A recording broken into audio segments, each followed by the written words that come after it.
오늘 오후 5시쯤에 중요한 우리 군의 결정이 하나 내려집니다. 공중급유기 문제입니다. 우리 공군 전투기 F-15K는 지금 독도에서는 30분, 이어도에서는 20분 정도밖에 작전 임무를 할 수가 없습니다. 급유를, 기름을 공급받지 못하기 때문에 그만큼만 시킬 수 있기 때문에 그런 겁니다. 그래서 공중급유기가 필요하다는 겁니다. 어떤 건지 잠깐 화면으로 한번 보시겠습니다. 네, 저렇게 공중에서 급유기가 가서 기름을 넣어주는 거죠. 그러면 다시 돌아오지 않고 계속해서 하늘에서 임무를 수행할 수 있는 겁니다. 오늘 이 공중급유기 어느 기종을 결정할지가 결정이 내려지는 것입니다. 두 분의 군사 전문가를 저희가 초대했습니다. 문성묵 한국전략문제연구소 전문연구위원, 예비역 장성입니다. 그리고 양욱 한국국방안보포럼 연구위원 나와 있습니다. 안녕하십니까? 네, 안녕하십니까? 네, 안녕하십니까? 어서 오십시오. 공중급유기가 정말 꼭 필요한 건가요? 그것부터 좀.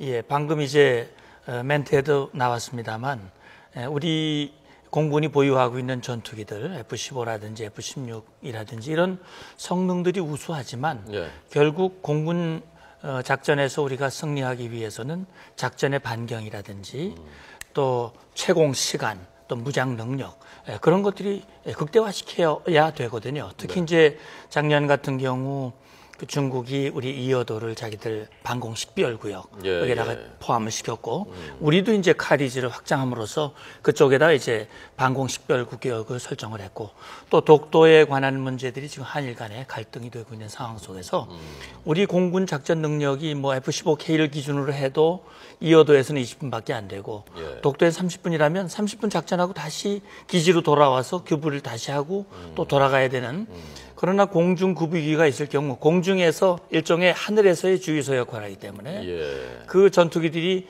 다시 돌아오지 않고 적절한 기름을 다시 급유를 받고 작전을 계속할 수 있는 채공 시간과 작전 반경을 획기적으로 늘릴 수 있다는 그런 장점이 있다고 볼 수 있죠. 다른 나라들은 다 이 공중급유기를 다 보유하고 있습니까? 예, 물론입니다. 뭐 미국부터 시작해서 유럽 대부분 국가가 보유를 하고 있고요. 심지어는 뭐 모로코나 안 그러면 칠레나 콜롬비아 같은 나라조차도 보유하고 있습니다. 근본적으로 공중급유기라는 것은 전쟁을 해본 나라는 이 필요성을 알고 있다라는 것입니다. 그래서 대한민국이 아무리 이렇게 종심이 짧아서 뭐 얼마 거리 안 되는데 왜 공중급유기가 필요하냐 이런 말씀을 하실 수도 있는데 사실 이렇게 우리 공항에 피습을 당한다거나 그럴 수도 있거든요. 그러면은 다른 공항을 찾아가기 위해서 임무를 하고 돌아오는 기체가 기름이 없어서 추락하는 일도 있을 수가 있다는 것입니다. 여러 가지 상황들을 감안했을 때 이러한 공중급유기가 있음으로 해서 실제 그러니까 비행기가 한 대 뜬 것이 아니라 실제 한 2대가 뜬 그런 역할까지도 할 수 있다라는 것이죠. 그러니까 한반도에서 만약에 뭐 일어나서는 안 될 일이지만 남북 간의 유사 상황이 발생했다. 그러면 우리 F-15K 전투기가 북한까지 날아가서 전투 임무를 하고 돌아오는데 통상 어느 정도 최장 어느 정도까지 걸릴 수 있다고 상정을 할 수가 있나요? 그러니까 보통 임무 프로파일을 어떻게 잡냐에 따라 틀린데 한 2시간 정도 이제 비행을 상정을 하고 있지만은 2시간이요? 근데 실제 이제 임무를 하다 보면은 예를 들어서 저공 침투를 해가지고 투하를 한다거나 안 그러면 이제 공격 루트 자체가 직선으로 가는 것이 아니라 적의 눈을 회피하기 위해서 굉장히 멀게 꺾어서 가는 그런 경우들도 있습니다. 그래서 이런 부분들을 감안했을 때 과연 이렇게 충분한 어떤 연료를 할 수 있냐. 그다음에 또 비행기라는 것이 연료만 탑재하고 가는 것이 아니라 굉장히 많은 무장을 장착을 하고 갑니다. 그럼 이렇게 무장을 장착을 하는 만큼 연료를 덜 채우고 이륙을 할 수밖에 없습니다. 더 줄어드는군요, 시간이. 예, 그렇습니다. 그래서 그런 부분들을 감안했을 때 이러한 공중급유기가 없다고 한다면은 임무를 제대로 할 수가 없는 것입니다. 그럼 어느 정도 늘어납니까, 이 공중급유기를 우리가 도입하면요? 예, 지금 이제 대략 뭐 정확한 통계가 나와 있는 건 아닙니다만 지금 예를 들어서 이제 F-15K를 기준으로 했을 때 지금 나와 있는 자료로는 지금 독도가 30분 또 이어도는 20분이라고 그랬는데 공중급유기가 이제 도입이 돼서 그걸 통해서 급유가 이루어진다면 그것보다 한 서너 배 정도의 그 작전 시간이 늘어날 수 있고 앞으로 이제 우리가 지금 당장은 몰라도 우리가 지금 이제 여러 가지 그 우리가 수출 중심의 경제를 유지하고 있지 않습니까? 우리의 그 해상 항로라든지 이런 것들을 제대로 보호할 수 있는 전략 공군으로서의 역할을 하기 위해서는 또 통일 한국이라고 하는 먼 장래를 내다본다면 예. 지금의 역량으로는 안 되고 급유기가 반드시 더 도입이 돼야 한다. 아마 지금 좀 늦은 감은 있습니다만 네. 적절한 조치라고 생각이 됩니다. 자, 지금 화면이 저 급유를 지금 준비하고 있는 건가요? 예, 그렇습니다. 지금 급유학에서 다가가고 있는데 네. 지금 저 방식의 경우에는 이 급유 방식은 두 가지가 있습니다. 그 붐 방식과 프로브 방식이라는 것이 있는데요. 예. 붐이란 건 뭐냐면 지금 그림에서 보시듯이 저렇게 긴 이렇게 그 파이프가 나와서 저기에 이제 내려주는 겁니다. 근데 저렇게 될 경우에는 이제 정확하게 비행기에서 저건 이제 급유기에서 저 붐을 조작을 해서 이제 항공기에 갖다 대는 것이고요. 저렇게 했을 때 굉장히 많은 양의 연료를 한꺼번에 줄 수가 있습니다. 그래서 저런 부분들이 장점이라고 할 수 있고요. 보통 한 2,000파운드 정도의 연료, 그러니까 한 1시간 반 정도 임무할 수 있는 연료를 채우는데 2분에서 한 뭐 최대 5분 정도까지 시간이면 충분히 할 수가 있습니다. 네. 채우는 것이. 마치 엄마 새가 아기 새한테 모이를 주는 것 같은 그런 모습인데요. 예. 저것이 좋고 중요한 줄을 아마 몰라서 지금까지 도입 안 한 게 아니라 비싸니까 못했을 텐데 얼마 정도 합니까? 저 공중급유기가요. 지금 이번에 우리가 그 책정된 예산이 대략 한 1조 한 5천억 가까이 된다고 알고 있는데요. 근데 이제 4대를 이번에 도입할 예정이거든요. 2018, 19년 2년 동안 1년에 2대씩 해서 대략 뭐 지금 대당 가격이 어느 정도인지 정확히 나와 있지는 않습니다만 네. 지금 현재 경쟁사 두 경쟁사 특히 이제 보잉과 에어버스 양쪽에 그 제시한 가격이 대략 우리가 책정한 예산 범위 내에 4대가 들어가 있다라고 본다면은 뭐 대당 가격이 대략 추론이 될 수 있는 것 같습니다. 몇천억 원, 한 4천억 원 정도. 3, 4천억 원 정도 되지 않을까 싶습니다. 그러면 저거 한 대 공중급유기 한 대가 있으면 저거 가득 채우고 가면 전투기 몇 대까지 급유를 할 수가 있는 건가요? 이게 보통 이제 지금 한 90 한 6톤, 예를 들어서 KC 지금 46경우 한 그 정도를 이제 채울 수가 있는데 그렇게 되면은 채울 수 있는 대수는 사실은 한 뭐 거의 한 뭐 20대 정도까지도 충분히 할 수가 있습니다. 문제는 그러니까 얼마나 많은 양을 채우느냐. 왜냐하면 이거는 공중급유기라는 것은 언제나 그 상대방의 그 전투기를 가득 채우는 게 아닙니다. 임무에 필요한 만큼만 채워가지고 보내기 때문에 그거에 따라서 더 많은 기종도 충분히 공급할 수 있는 것이죠. 예. 지금 오늘 이제 결정이 내려지는데요. 지금 경합하고 있는 두 군데가 어디인지 어떤 장단점들이 있는 건지 좀 설명을 해주시죠. 예, 그렇습니다. 일단은 지금 이제 가장 유력한 기종 중에 하나가 보잉의 KC-46 기종입니다. 이게 이제 보잉 767-200 기종의 바탕을 한 이 항공기인데요.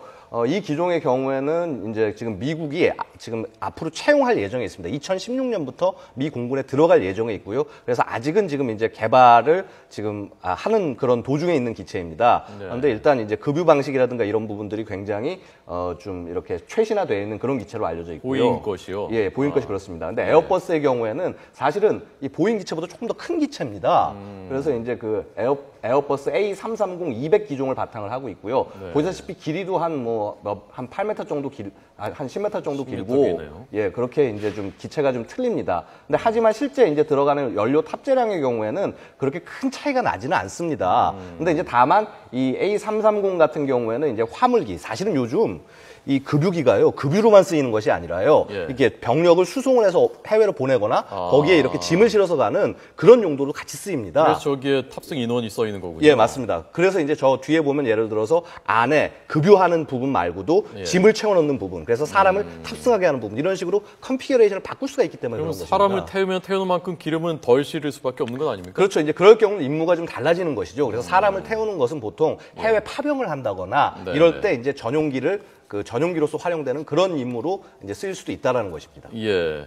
어떻습니까? 두 분이 보시기에는 아마 이미 오늘 5시 발표니까 결정은 내려져 있을 텐데 두 분이 보시기에는 어느 쪽 것이 더 장점이 많다고 보십니까? 이제 우리 공군 입장에서는 이제 비행기, 다시 말하면 급유기의 성능, 급유량이라든지 또 화물 수송 그 능력이라든지 거기에 중점을 둘 것인가, 아니면은 우리 한미연합작전 능력이라든지 우리 공군의 적합성 거기에 더 무게를 둘 것인가 하는 그런 부분인데 아마 우리 오늘 정부 당국에서도 그런 부분들을 고려해서 할 것인데 아마 제 생각으로는 지금 이제 우리가 보유하고 있는 항공기들이 대개 미국에서 도입한 항공기들이고 또 연합작전이 이루어지고 있기 때문에 아마 그런 것들이 좀 더 무게를 둔 그런 고려 요소가 되지 않을까 그런 생각을 해봅니다. 보잉 쪽이 무게가 실릴 가능성이 그럴 높다고 가능성이 저는 더 높지 않을까 하는 생각을 해봅니다. 잠깐만 보잉 것하고 에어버스 거 잠깐 화면을 좀 먼저 한 번씩 볼까요? 지금 이게 보잉이군요.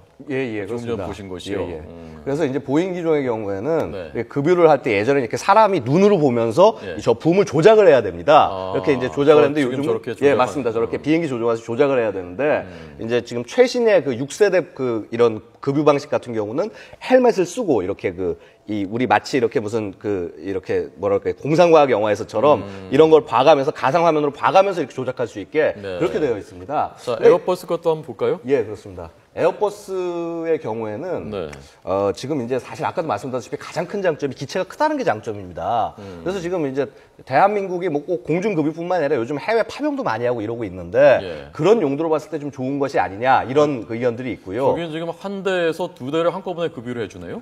두 대를 한꺼번에 급유를 할 수도 있습니다. 근데 그건 방식이 틀립니다. 아까 제가 말씀드린 저 붐 방식은 한 대밖에 못 하는데 프로브 방식이라고 해서 호스를 저렇게 늘리는 방식이 있습니다. 저런 방식으로 할 경우에는 뭐 예를 들어서 어떤 기체 경우에는 최대 4대까지도 급유가 가능한 그런 경우도 있습니다. 저게 지금 저렇게 해서 그 급유구를 딱 찾는 것도 참 쉽지가 않아. 맞습니다. 그래서 방식이 차이가 있는 것이 프로브 방식의 경우에는 저렇게 호스를 내리는 방식은 조종사가 자기가 조종을 해서 거기에 맞춰줘야 되는 것이고 붐 방식은 이제 조작자가 비행기에서 이제 그 급유기에서 그걸 조절해서 맞춰주는 그런 방식입니다. 양 의원님은 어느 쪽 것이 더? 저는 양쪽 다 장점이 있다고 봅니다. 그러니까 예를 들어서 아까도 말씀드렸다시피 A330은 기체가 크기 때문에 다용도로 쓸 수 있다는 면에서 장점이 될 수가 있고요. 그러면은 작은 기체 뭐 KC-46은 왜 그게 필요할 거냐? 사실은 근데 기체가 크다는 거는 그만큼 그 기름이 많이 들어간다는 얘기고요. 경제성에서는 좀 문제가 있을 수도 있다는 것이 됩니다. 그래서 운용자 측면에서 결국은 어떤 것을 더 주안점을 둬서 운용을 할 거냐 이런 부분을 명확히 정하고 한다면은